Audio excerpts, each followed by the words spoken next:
from a galaxy far, far away. And a bookshelf straight out of the 90s. From Thrawn to Dantooine And everything in between. This is Legends Lookback. All right, today I am excited about a very special episode that we have had to throw together right here in the midst of the holiday chaos. I mean, it's there's Santa's sleighs just flying overhead, and there's menorahs over here on the left, and Christmas trees surrounding us from every side. And yet, nevertheless, the show must go on. We've got a very special episode here of Legends Lookback to bring to you all, and I'm very excited by our special guest that we have got here for this episode. And it's somebody that, honestly, I've got a bone to pick with. So, Trevor, we are, of course, joined by our friend from across the pond. If I can find the button to bring him in. There he is. We have got Trevor Davey here to talk about some little Legends goodies here. But, Trev, I'm going to be coming on. Hold on. Before you pick your bone, remember that Santa's already been to me. So don't let me have a word. He's not been to you yet. Wait, how far ahead of the future are you? Enough ahead. So all right, so no Cole. There you go. I'll try to avoid that if at all possible. But, Trev, I'm going to be coming on to your show, the Star Wars Archives, pretty soon to talk about the Jedi Prince books. You are. Oh, we can't wait. So we haven't announced this yet. We're going to do Archives Roundtable. We don't do them very often. We're going to do them on the Jedi Prince books, a series of 6 junior reader books that are... Okay, Jared, what are they? Yeah. What is your honest opinion on these books so far? Well, I don't want to spoil this with, too much for our Star Wars Archives episode, though I do think that The Glove of Darth Vader has the sickest cover in the history of Star Wars books. Oh, the covers are amazing. Yeah, for our audio listeners, it's Darth Vader's glove, which is a MacGuffin in the book, Luke's lightsaber out front, there's lightning, and space whales. It's an absolutely stellar cover, though these books are absolutely bananas. For example, there's a character, I just discovered this, named Snoke. Snoke. Yes, There's a Snoke. Did you know this? Of course you knew this. I did know this.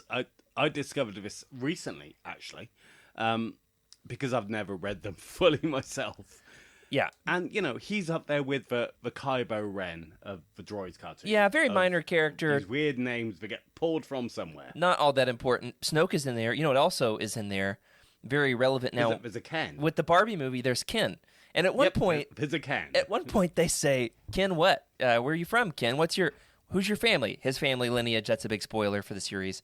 Most people probably listen to the show already know. But just like in the Barbie movie, which I just saw for the first time last week, he says, just Ken. It's just Ken. So, very, very timely book. I still haven't seen it. I don't necessarily know that it's meant for you. But there you go. Yeah, I'm very excited to really air out these books. I'm currently on book 4, and I'm literally trapped in Hologram Fun World, which is Lando's like 3D amusement park that he buys. I mean, you're a Legends fan, Jared, so you've followed Lando's business enterprises through the eras. You followed him through Blob Racing. You followed him through Dome World. You followed him through the weird AT-AT sun solar powered thing. Yeah. What big deal is Hologram Fun World? Even with all of that, this is maybe more bonkers than all the rest of it. But we will save that for the other show for I'm today. here just showing my Legends credentials. That's right. Yeah. Do these even count as Legends? I mean, they're not respected by any of the rest of the Legends universe. They're never really taken seriously. Technically. Yeah. Well, no. Only to a certain degree. But we'll save that for our show that's going to come out later on in January. But for today, without further ado, let's start the show.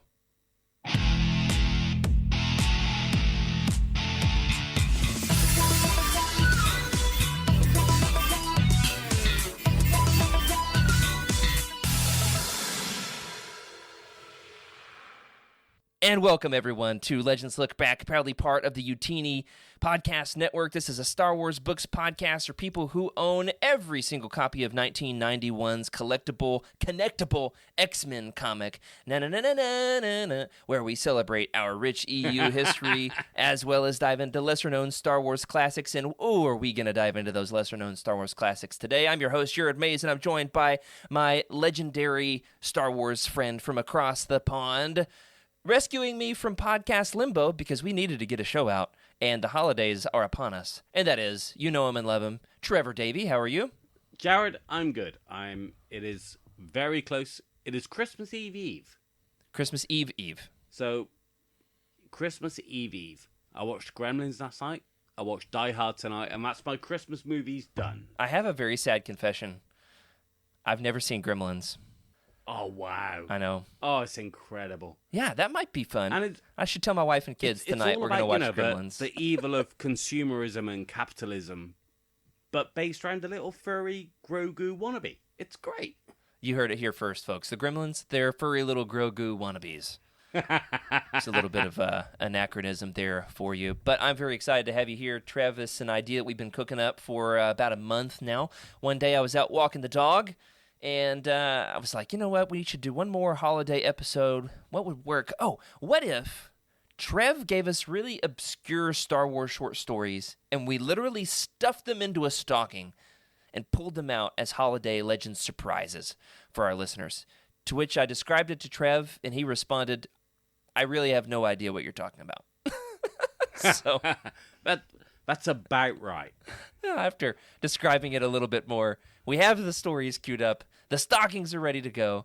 And first, before we get to them, Trev, we just had our Youtini Secret Santa, a yearly tradition that we've had going on over here. The company behind closed doors for a number of years. In fact, our buddy Frank from, was he at? Ireland? Ireland, yeah, yes. All of the countries on the islands over there. You're no longer in the UK. Some places are. I don't understand how it works. It's not hard. Yeah, you'd think it wouldn't be hard, but somehow it is in my mind. Anyway, we've got a fun tradition where he gets a new ugly mug every year, and this year he got a very beautiful mug. So fun story. I picked Hannah, and international shipping rates have gone ridiculous. So I just bought her a flat piece of tin art. And I went to the post office and they said, you have to explain it. I just put Star Wars gift. They said, you have to explain it. And I had to tell the woman behind the counter the story of how last year I just wrote ugly mug for Frank's. And she was like, yeah, that would have worked, but you can't just write gift. Right. Okay. But this year he got a very beautiful mug. Yes, he did. Which, it's cheating. It is cheating. Yeah, he got like a gold C-3PO tumbler.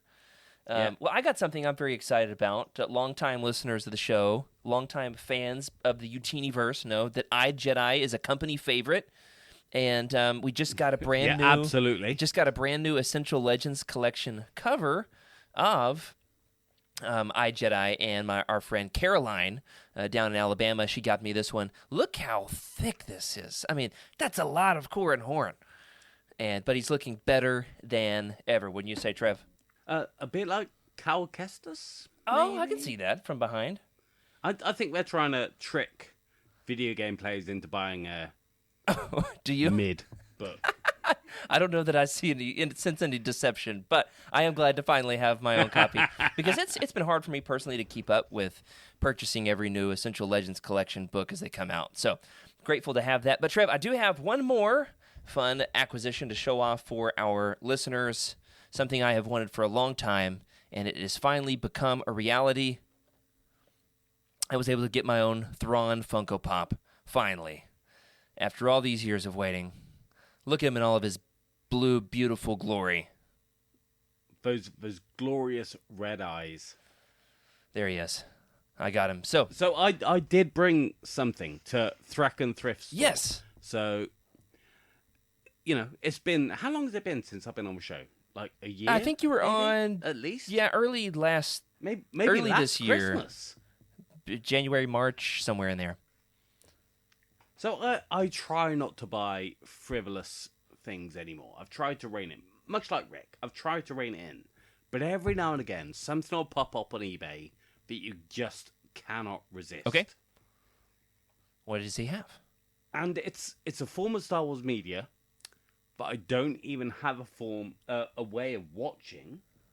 It's an Ewoks VHS. Holy smokes, that is Dairy beautiful. Giveaway from, Dairy Lever processed cheese wow. that cost 99 pence. That's what I paid for this on eBay. That's fantastic. But even the back cover says it's worth £7.99. So for 99 pence plus postage, I couldn't say. Yeah, I've never seen that I mean, before. that's a piece of it's a thing of beauty. Just look at it. It truly look is. at it. Very nice. And I'm so glad that you had that to show off. It's very rare. Not only you can do this most of the time. It's only Trev who can surprise me with something Star Wars that I've never seen before. So I'm really glad that you did. I do my best. I'm hoping that there will be some more Star Warsy things to show off after the holidays. But if not, I've still got some Jedi Prince books to read in the meantime.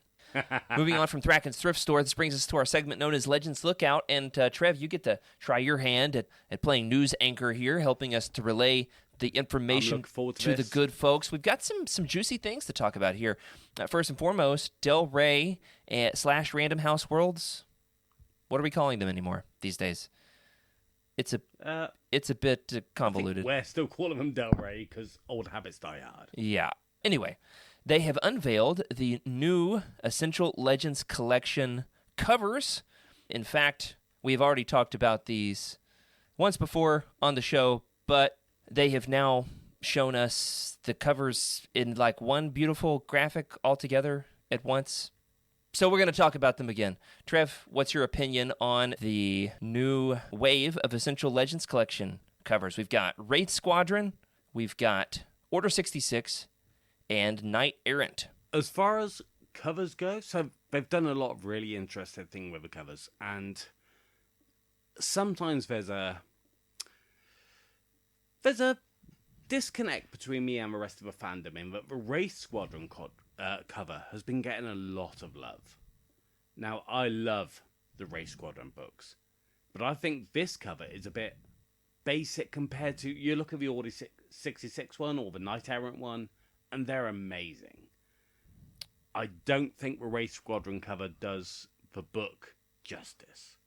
It's easily the best book of the three, and, we could have got a better cover. That's all I'm saying. It is, it's very bold. It is very bold. Yeah. But it's eye-catching. I mean, Akbar looks as kingly as ever. Yeah. And it's nice to see Wake get some love. Right. But there's not enough drama. No, they're great books. I have only read these once, and I'm looking forward to getting to revisit these. So that's very exciting. But there's more information concerning the Essential Legends collections. Of course, listeners, let us know in the comments. Are you with Trev on this controversial opinion with his hot takes here on Legends Lookback? Most of the internet that I've seen, Trev, they're for this. They like it. They do love it. That's my disconnect. Right. But that's not the only piece of information. In fact, tell us about the next wave of ELC audiobooks. So yes, there are more audiobooks, which is one of the incredible things that does come with this this line of Essential Legends collections.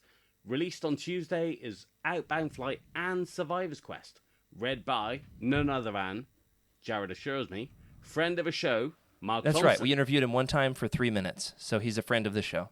That's how it works. You heard it here.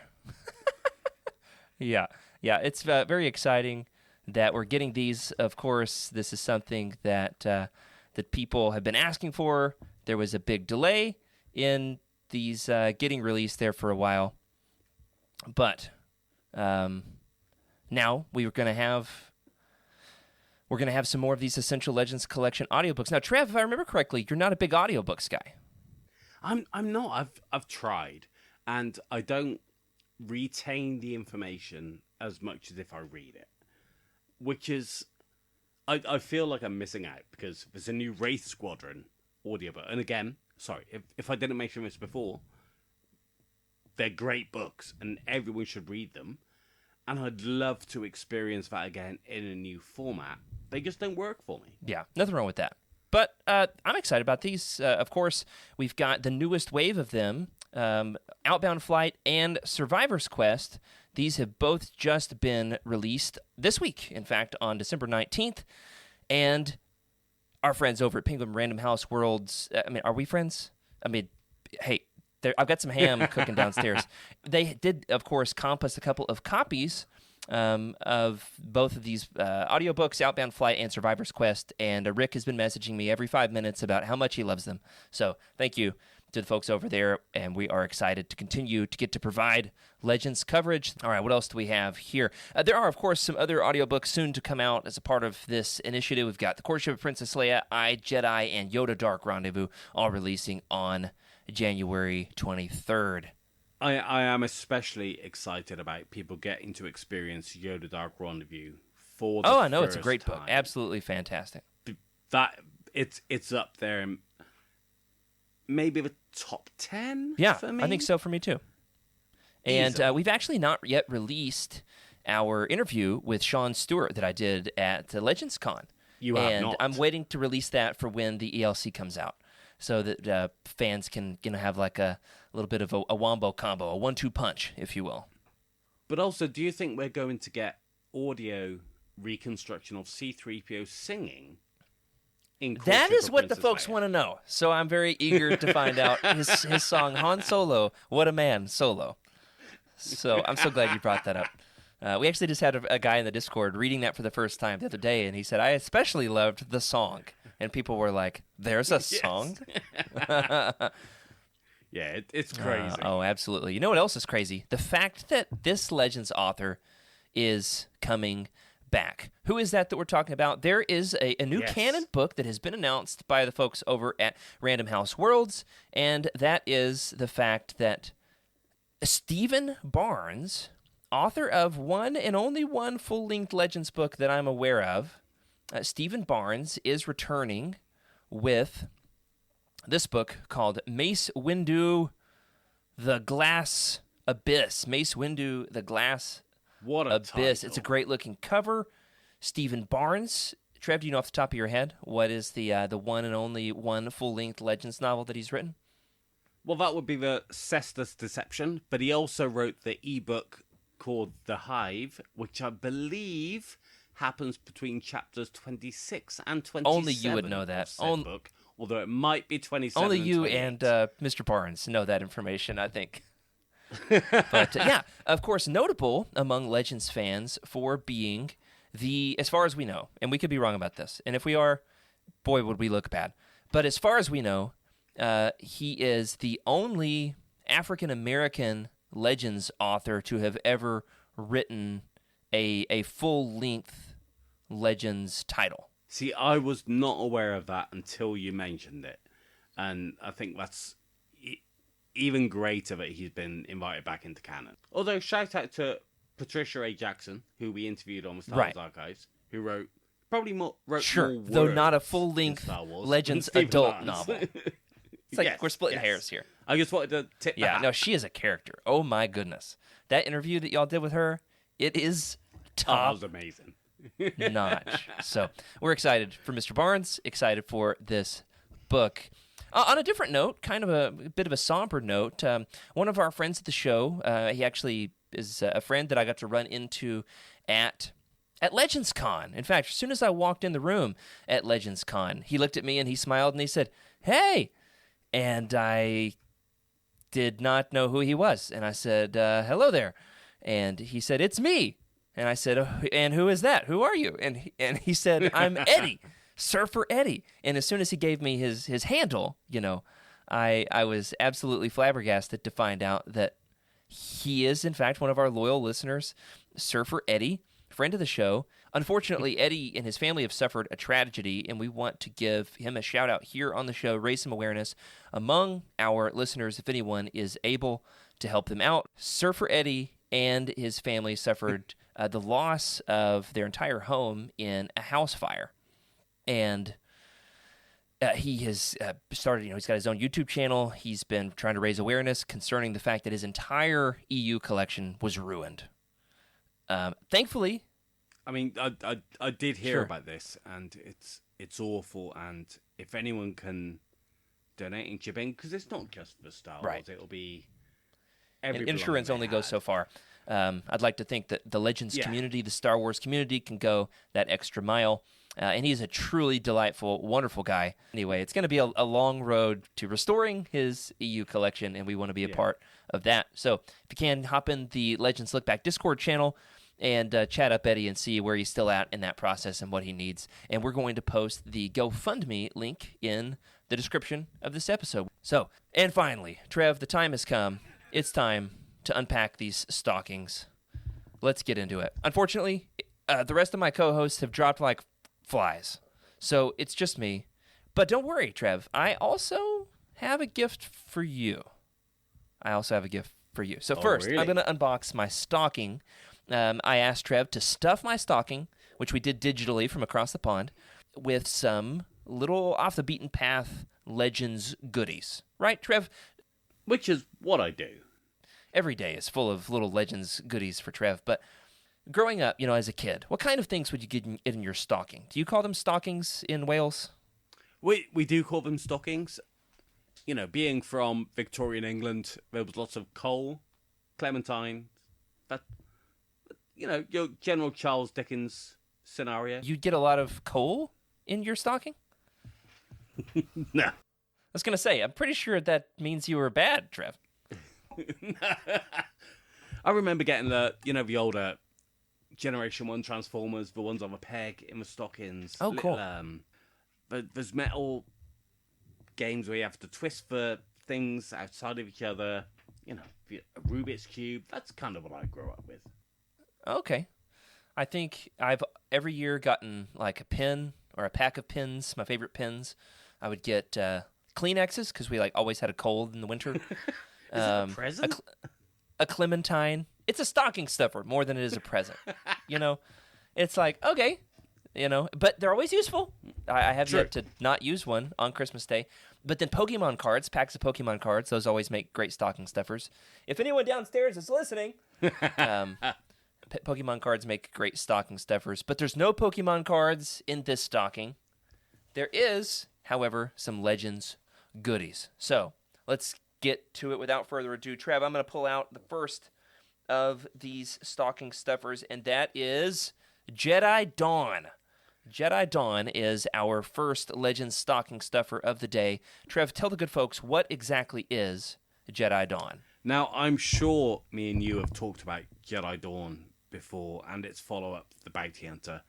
So these were choose-your-own-adventure Star Wars books, but they gave you a character. Where some choose-your-own adventures, you are the main character.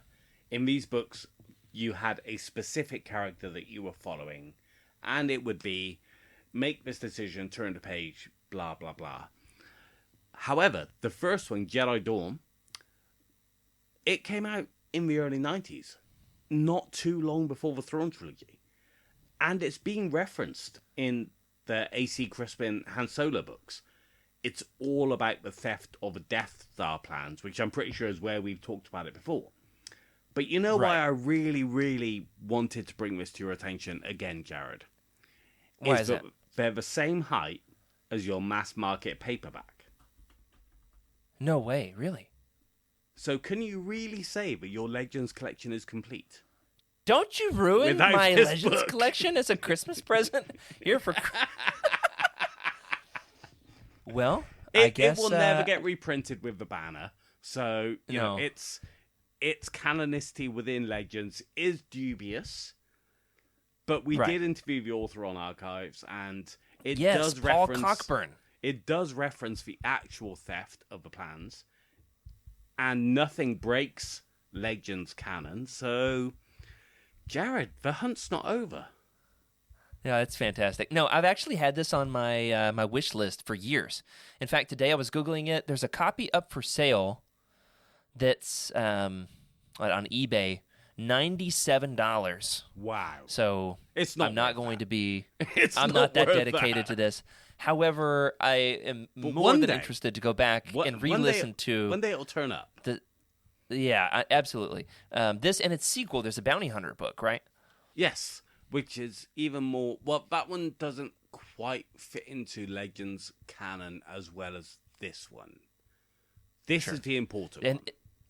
this one, I've had it in my wish list for years, and I look for it all the time.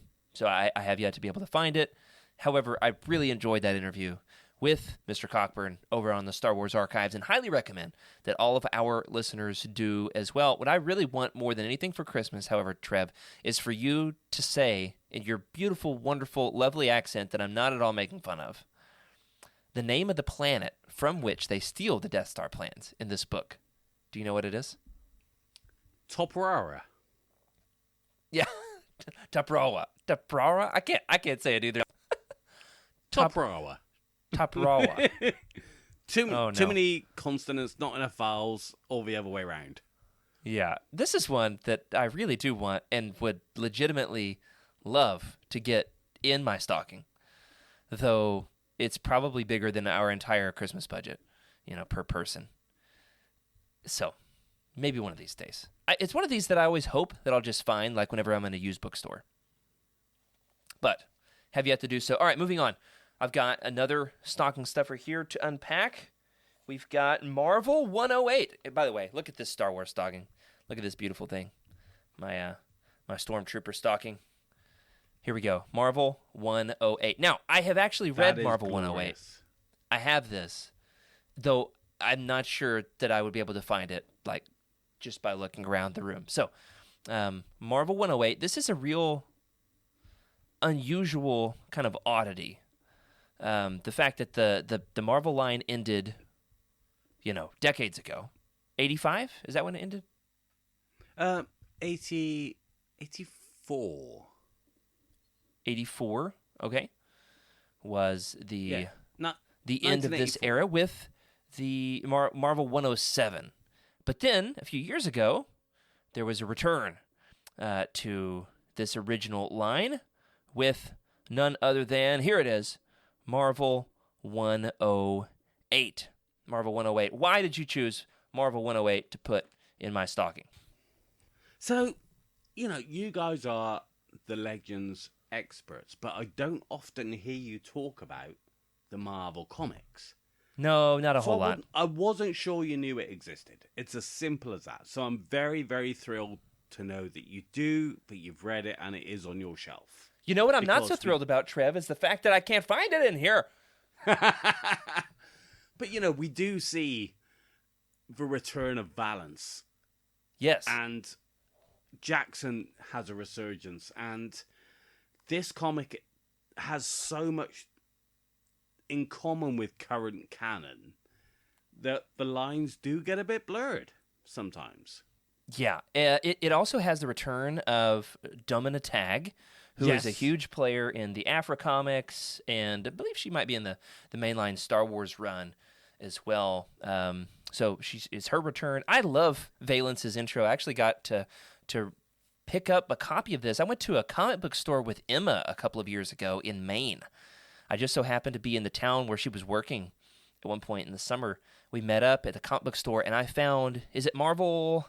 Which issue is his introduction? Is it issue 7 or 8? Could be 14 or 15. It would be 7 or 8 because the movie adaptation is 1 to 6. Right. So I'm gonna go with 8 because 7 would have been the setup at the Starfighters about Aduma 3. Right, because So I'm Jackson's guessing in he that would have one. come in at 8. Yes.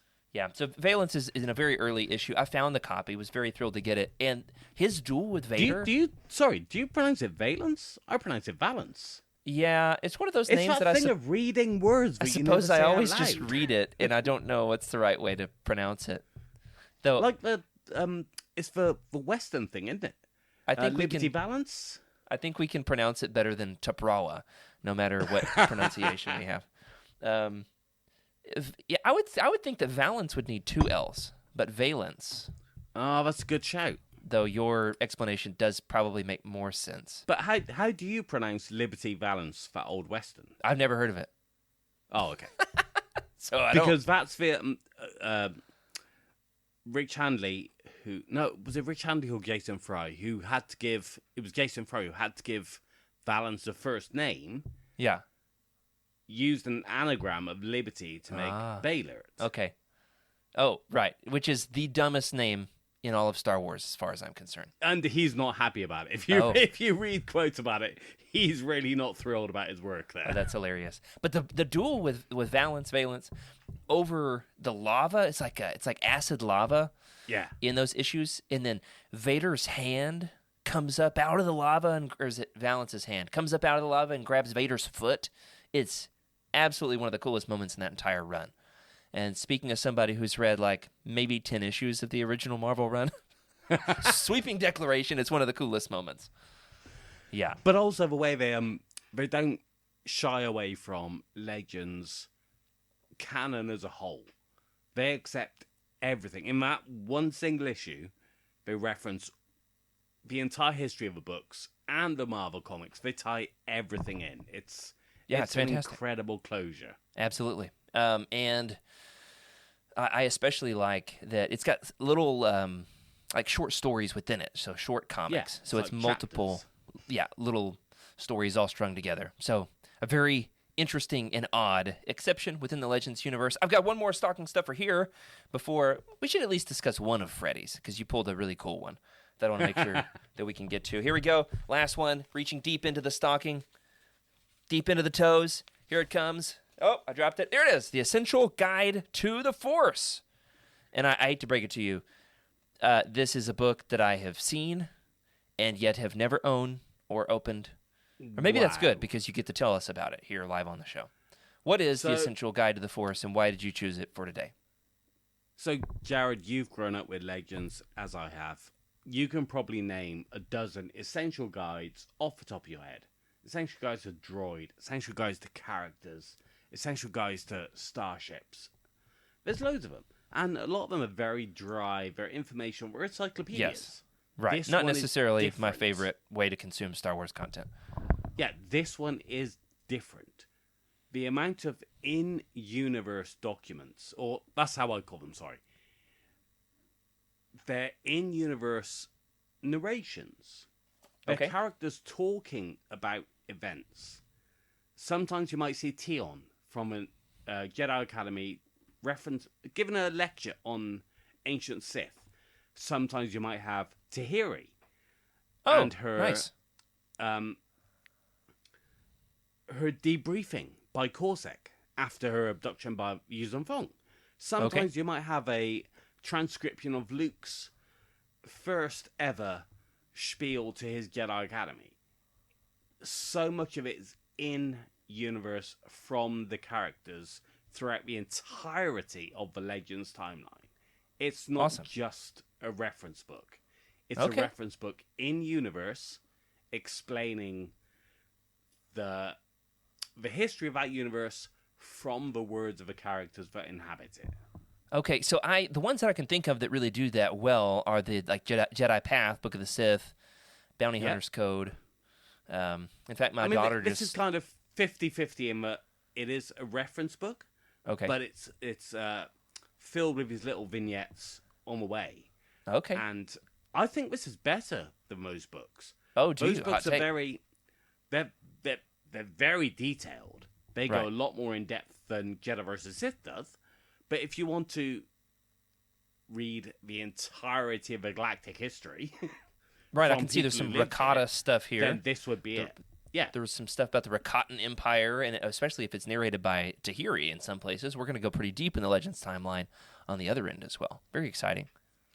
So you'll have Luke will give speeches. Like you'll have Nomi Sunrider, everybody from one end of a timeline to the other.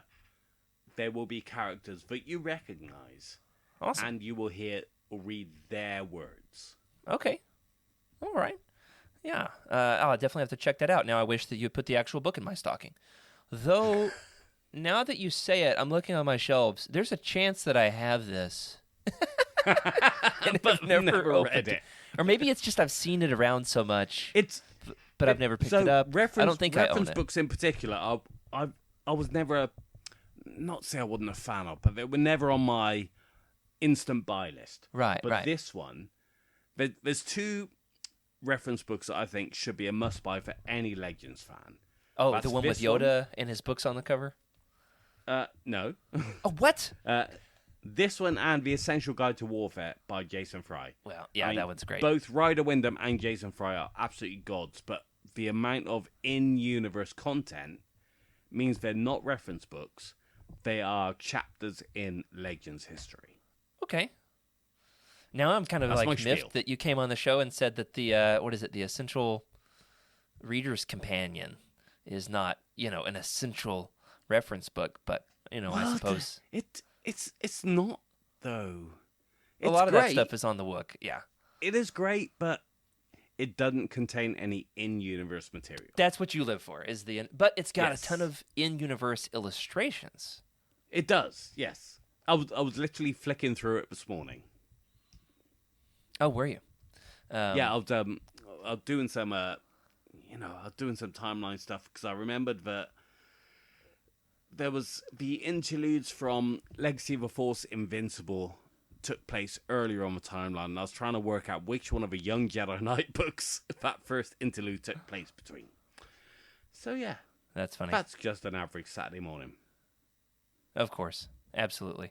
I still have 3 Young Jedi Knights books remaining that I have not yet read that hopefully will be on my short list of books that I get to this year. I've been knocking out like a lot of the young readers in Legends that I hadn't read before. So I read a lot of the Young Jedi Knights this year. I read all the Junior Jedi Knights, and now I was about to say, infamously- have you hit the junior ones yet? yeah, those are absolutely some of my favorite Star Wars books ever. But now I'm reading the Jedi Prince books, which I can't quite say the same thing about. But first, I mean, Ikrit is a particularly great character. he's an odd character. I He's up think there I'm with more Cliff for I'm me, more up there for like the I which like you won't the recognize because you haven't read enough Marvel comics. no, he's the Hujib, right? Cliff, yeah. Yeah. See, I got that. Yeah. All right. Hey, let's open, since he's not here, we're going to bust into Freddy's stocking. Let's open up one of Freddy's stocking stuffers without him. And he can be surprised by watching the show in hindsight. Tell us about, what do you think? Lady Luck? Is that the one that you want to do? So, yeah, I chose, maybe a year ago, Freddie came onto Star Wars Archives, and we interviewed Corey J. Herndon, who wrote a lot of Wizards of the Coast reference stuff. And Freddie helped us recreate a certain scene with Lando and some Ugnaughts. And we had Franco Sullivan from Ireland doing the Ugnaughts. And they were written as Irish. And we had Freddie do Lando. So I thought I'd choose Lady Luck from Star Wars Tales comics and its pseudo-sequel, Idiot's Array from Star Wars Insider, I believe. Okay, it's a pseudo sequel. and- Interesting. I think Freddie would appreciate that. Okay. I Yeah, think he Freddie does would love to do- appreciate the Lando short story version of how he got Cloud City, how he earned the title of Baron Administrator.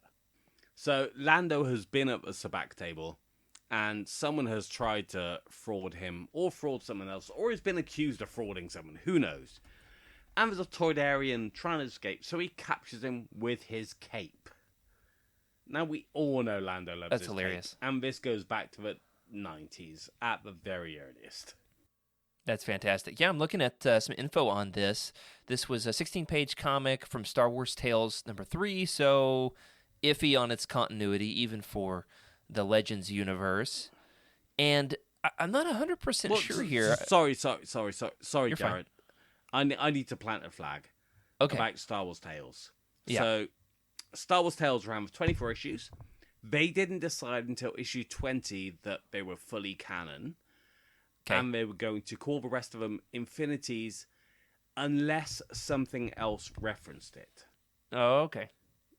So in this case, Lando did take over Cloud City. Therefore, Sure. it was referenced. Therefore, it was canon within Legends. But I In wasn't my view, 100% wrong there's in some what I great said. comics, which no, is- no, but I don't want you to. I don't want anyone to come away thinking that they're not worth reading.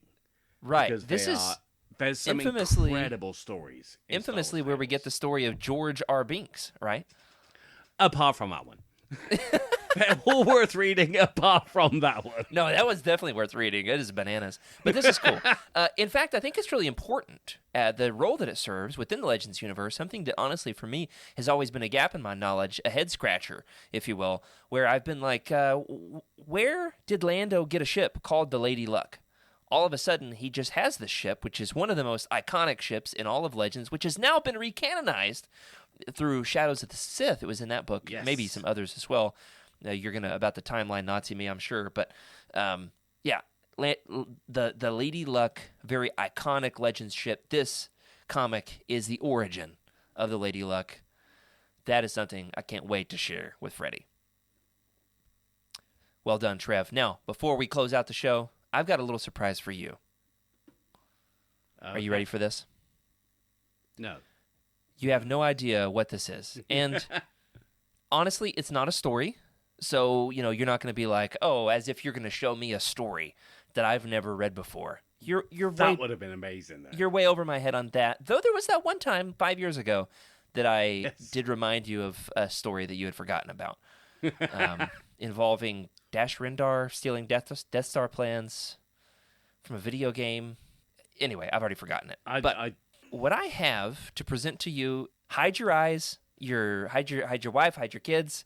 This is a cursed image. I actually roped in a friend of the show, Skooma Joe, to help me find the history on this, and it is so enigmatic. He was able to discover its initial origins, though not everything about it. What I'm going to show you is a GIF. It's not quite a video as much as it is, a moving image. This is something scared, Jared. that... Have you ever read the Star Wars book known as... a little book called The Crystal Star, Trev? Oh, God.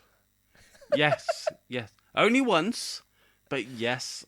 On release, no doubt. Oh, I just read it for the first... I might have read it when I was younger, but I recently reread it with the Werewolves. It's got the Werewolves.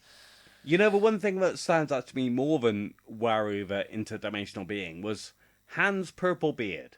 That's the thing that always stands out to me about that book. That's hilarious. Well, And don't the solo kids get kidnapped again for like the 27th time? I'm going to show you... you said Waru. Describe to the listeners who Waru is.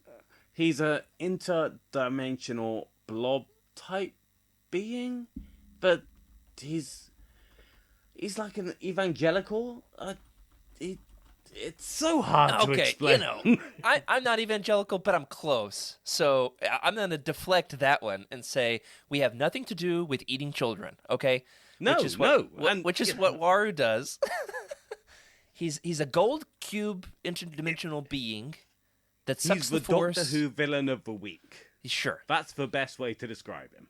I'm getting live updates about the origin of this GIF as we speak, Trev. As we speak, I'm getting info from Skooma Joe in the I Discord. still haven't seen it. At this very moment, he found the person who made the Christmas edit. Okay, I'm going to go ahead and show what this is. For our audio listeners, what you are looking at here is a GIF of Waru accompanied by C-3PO. It is also snowing, and C-3PO, as soon as this... even my computer doesn't want to share this with the internet, okay? Jared, it's not too late. You can turn back now. You don't No, there's no going back, Trev. You're in this whether you like it or not. All right, this is an image of C-3PO wearing a Santa hat, holding a candy cane, with Waru while it's snowing. This is your stocking stuffer, Trev, whether you like it or not. Is that Waru? This gold cube. It's like a close-up shot of Waru.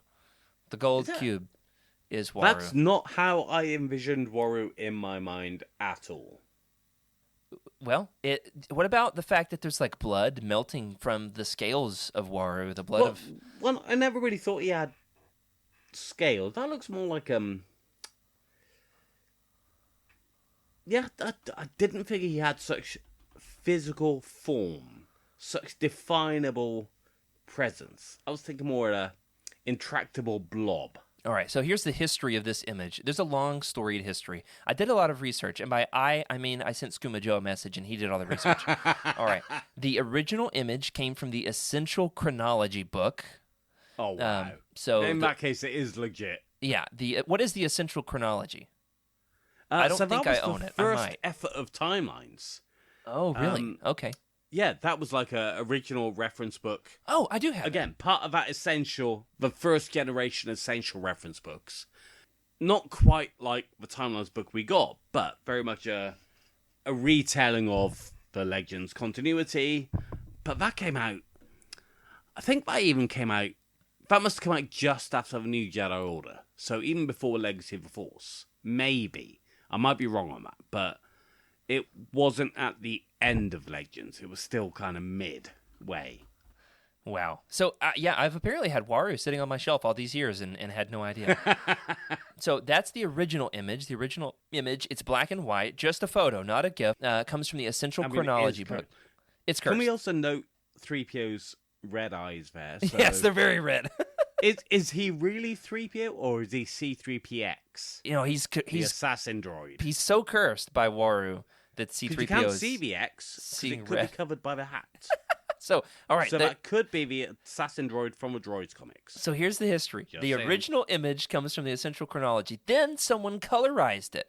This person's name, we found this down in the very bottom of the image, colorized by AKH-12, not hyphen, apostrophe 12. So is it by AKH in the year 2012? Or is it AKH apostrophe 12? AKH, if you're out there, way to go. And then the third step, which is the GIF, that turn it into a Christmas GIF, is by, Skooma Joe just found this person moments ago, by Jan_Death Trooper on Instagram. So, all of you are very bad people. Please don't do it again. Merry Christmas, and to all a good night from Legends Lookback. Trev, thank you for helping save the show this week, if you want to call it that. Our listeners can let us know. Did he save the show? I just said shave the show. That's a different thing. All right, we're going to close this out. But first, we've got a couple of little announcements here regarding the history and future of the show, and that is we're going to make a huge pivot, and we'll have to clip this specifically to show for listeners on social media as well. Big announcement. Some big shakeups are happening behind the scenes at Youtini. And we are going to be migrating to a new YouTube channel. Legends Lookback is going to be no longer streaming live streams on the Youtini YouTube channel. We're going to open a new YouTube channel. Many people are saying it's a better YouTube channel. I'm not necessarily saying that, but it's going to be called the Youtini Vault. The Youtini Vault. They didn't, unfortunately, Trev, want to call it Trevor's Stalking of Secrets. I don't know why. No, and, I didn't get the memo. About that one? It wasn't your accepted name? Any of it. Oh, okay. Well, that's the memo. We are bumping over to all of the old episodes we've ever recorded, all the bonus videos. Those are going to be on the new channel, the Youtini Vault. This show is no longer going to be streamed. We are, however, listeners, going to continue to be creating Legends Look Back, though in exactly what format we haven't 100% nailed down. We would like to continue to do video in some form or fashion, so we will continue to update on Twitter and in the Legends Look Back Discord channel. And so check out, subscribe, ring the bell over there at the new channel, because they've got some fun stuff cooking up in the main Youtini channel. We're trying to crack the code on the YouTube algorithm. So to all of our listeners who are listening on audio, nothing's changing. Do not fear. If you're finding the show on YouTube, one hop, skip, and a jump over to the new channel. Trev, you think that about covers it? I think that's a very succinct description of what's happening. There we go. So, and check out those new videos that Eric's been putting out. They're really top quality, and I'm eager to see what they're going to do next. But what's happening next over here, Trev? Have we told you? 2024 is going to be the year of the new Jedi Order. Oh, I'm so excited. We're doing new Jedi Order, start to finish, beginning to end. Nothing but new Jedi Order in 2024. Can I convince you to commit on record now to read only the very small handful of short stories that make up a new... There's like 4. I'll do it. Will the rest of my co-hosts do it? I couldn't even get them here for this episode, so I don't know if they're... 19 novels is a lot to read, Trev. But I've never read all the short stories. I've never read is it called Urethra? The that can't be right. The Alicia. novella? Ulysses. Yeah. Yeah, definitely not what you said. The short story novella that fits right into the, anyway. Yeah, we just lost Trev. That killed him. So he's most back. important one, the one I really, really, really want you to commit to, is Boba Fett, A Practical Man. Oh, yeah. No, I've skimmed it. I've never read the whole thing. So I'll definitely do it. Okay. Absolutely. I tried to get into it a couple years ago. We were doing a Boba Fett episode, and there's a lot of Yuuzhan Vong lore in there, and it scared me off. It's Karen Travis, so it's very much the Karen Travis Boba Fett, as opposed to for everybody else Boba Fett. Which I liked. I like her. Yeah. I really like, what's the Legacy of the Force book? Bloodline? Yeah. Or Bloodlines? It's pretty much a prequel to... It's not even a... It's a prequel to the New Jedi Order, but in that fashion. Okay. Yeah, I'm totally into it. Absolutely. So once I escape from Hologram Funland, then I'm totally going to read Boba Fett wins the Yuuzhan Vong War, and we will not say the name of that other short story that I accidentally called it a minute ago. So 2024, listeners, whether you're on YouTube at the new channel, pop on over to the Youtini Vault, or if you're listening on audio, we will continue to be making Legends Look Back, covering Legends, goodness, finally cracking into Vector, Prime, and the New Jedi Order. So that does it for this week. Thanks, Trev, for saving the show, and thanks to all of our listeners for being here. We are thankful that you're here. We're thankful for your support, who have helped us bring the show for all of these years. Special thank you to Brian Dooley, Carl Sander, Michael Fry, Raymond Baczynski on the Jedi High Council, Ashley Ingalls, James T., Colton Fife, Chris Carrizo, and Sally and Chris Eilerson on the Alliance High Command as well. Thank you all for your amazing support. Remember to sub to the channel and check out the new channel when that's live. Leave us a review in your podcast platform of choice that helps other folks find the show. Check out Trevor's show at the Star Wars Archives, which is absolutely, for my money, some of the best Star Wars content on the internet. Not just saying that to butter his biscuits here. I mean it, Trev. It's fantastic. And remember, everybody, keep the Youtini fan code. Be a force for positivity in the fandom. Happy holidays, and may the force be with you. This is a Youtini broadcast.